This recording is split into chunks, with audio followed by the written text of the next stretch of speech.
I don't typically open up the curtain too much around what I do, but I really want to start now just to show people what it's like being a founder in my world and just give people exposure to be behind the scenes with me. Why do I keep on running away?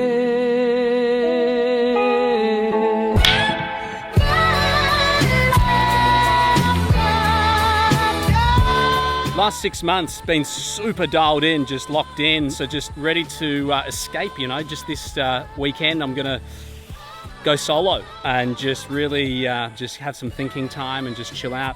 Just gonna get the car got heaps of spider webs on the car, hey, so just gonna start just giving it a bit of a clean, and yeah man, super pumped just to get out and have a bit of solo time. Looking good. Let's head off. Ooh.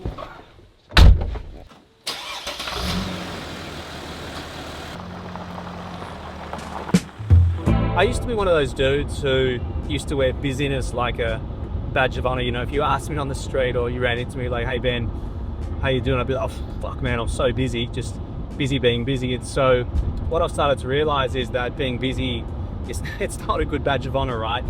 I think having clarity and having not peace of mind, peace from mind, where you can really just be calm so you can bring in and download, really good ideas and strategic thinking so you can then, well for me, so I can then go and execute. So I'm just heading off now to a really cool place that is going to allow me to drop in and, just get that clarity and peace from mind and just really start thinking about how I'm going to execute on Q1. Super stoked for you to see it.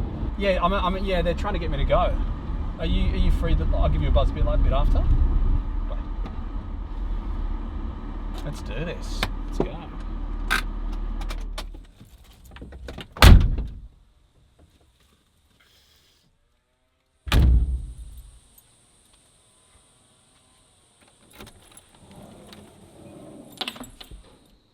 So super stoked, hey, just got to this place. It's actually only like 30 minutes away from where I live, but I came here for a specific reason, and that's because I wanted to be A, by myself, and B, I wanted to get some real deep downtime for me to strategically think at a higher level around what I'm doing over the next 8 weeks with my new business, AI Institute, because we've just launched in the US, and the US is a big place. So I really need some very important downtime for critical thinking because we've got a lot to execute on for the next 8 weeks. So super pumped just to strap in and bring some really big ideas to life. I chose this place because it's a bit off the grid. It's got a pool table, sick fireplace, indoor, outdoor.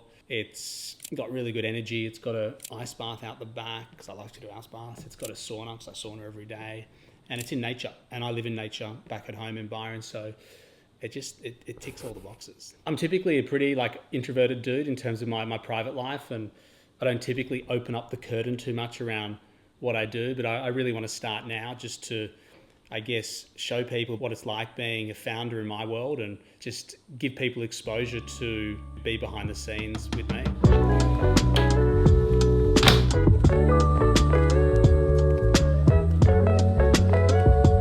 Kind of weird how people don't prioritize their health, especially founders, right? Who are working super long hours, burning out mentally, physically, spiritually, energetically, and they just don't look after their health. Health's my number one thing, right?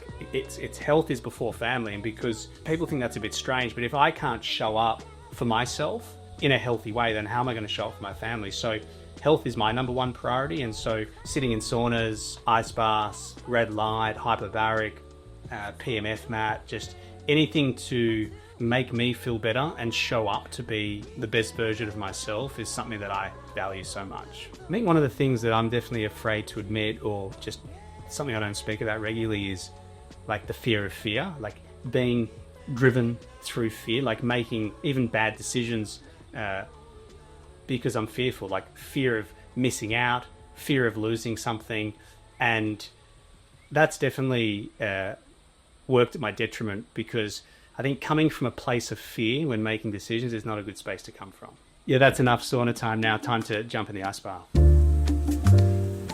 Let's lift this bad boy up. Let's get in. Whoa. Oof, let's do this. Oh, this is it. Best ideas come to me, hey, when just in the cold for sure. I always forget to breathe sometimes when I'm in here.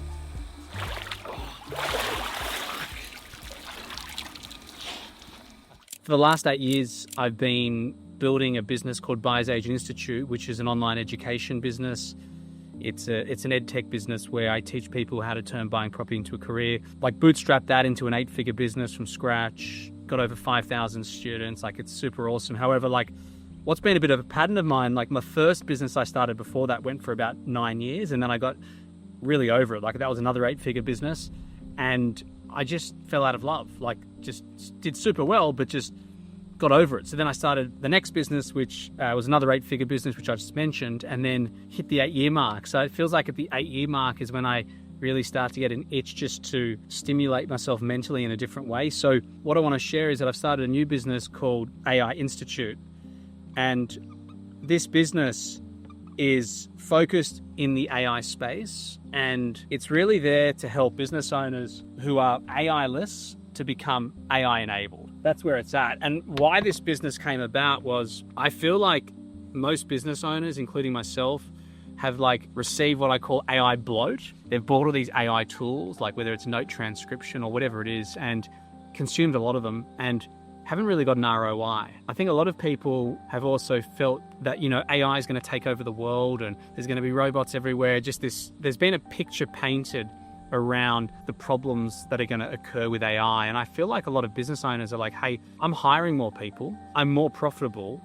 And so that's false. And so I think a lot of people, don't really believe in what AI is going to do. And so I feel like there's an obligation for a founder to understand how AI can impact their business both positively and negatively. And so just like a founder understands sales, understands marketing, understands finance, they're major departments within a business, I think there's an obligation for a founder to start educating themselves around AI. So what the AI Institute does is it's helping founders through a 90-day coaching program work on typically like 3 to 5 big constraints, like 3 to 5 big problems in their business where you can create operational efficiency through an audit. So what happens is through that audit, there's typically like 3 to 5 big unlocks that we bring to the table that we believe that business needs to solve. We then team the customer up with an implementation partner, and then they go off and solve those problems. And I believe every founder needs to go through a process to understand how they can improve their business with AI at the moment. There's no one in the marketplace that we've found that's doing this really well. And so I feel like a lot of founders at the moment are, left by themselves to work this shit out. And it's scary. It's a bit weird. Like people are out there looking for mindset coaches and business coaches and life coaches and breathwork coaches, but I don't see people putting like an emphasis into like get an AI coach. And I think that's the most important coach that a founder needs at the moment. It's an AI coach to really support them and guide them around how they can set their business up to win so they don't get put out of business in the long term. So yeah, we've launched in the US. That's our focus market at the moment. It's going super strong. So yeah, it's super exciting, and it's definitely just testing me in different ways, which I'm super excited for. So we're super pumped for 2026. And that's why I thought it was a super good opportunity to, invite you guys in to see what it's like building out this business, so you can see the journey of what it's like starting a business from scratch. And not just the good stuff, but also the bad stuff, because most days as founders, we're extinguishing out problems. Like it's just constant firefighting, just getting out problems. And so, yeah, it's going to be an exciting journey, and I'm pumped for you to like see it throughout.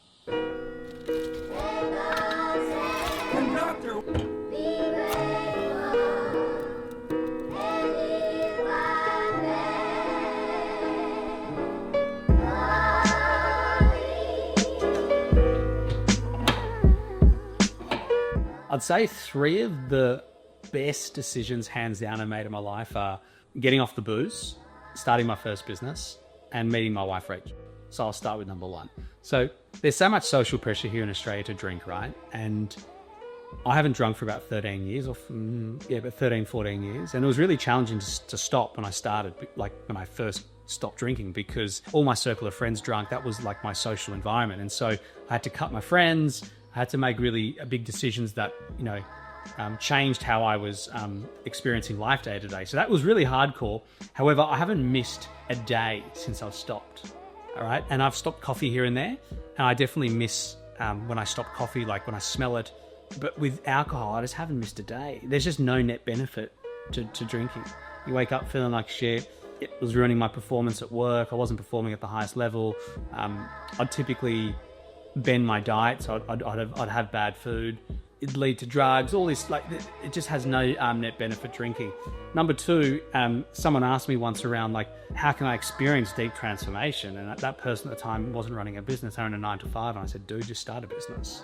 Like, if you want to swallow the deepest transformation pill there is, start a business. Like, literally a mirror comes straight up and you see all the yucky stuff about yourself, you see the good stuff, you go through so much discomfort, like, you really challenge yourself and get to face yourself in a very introspective way.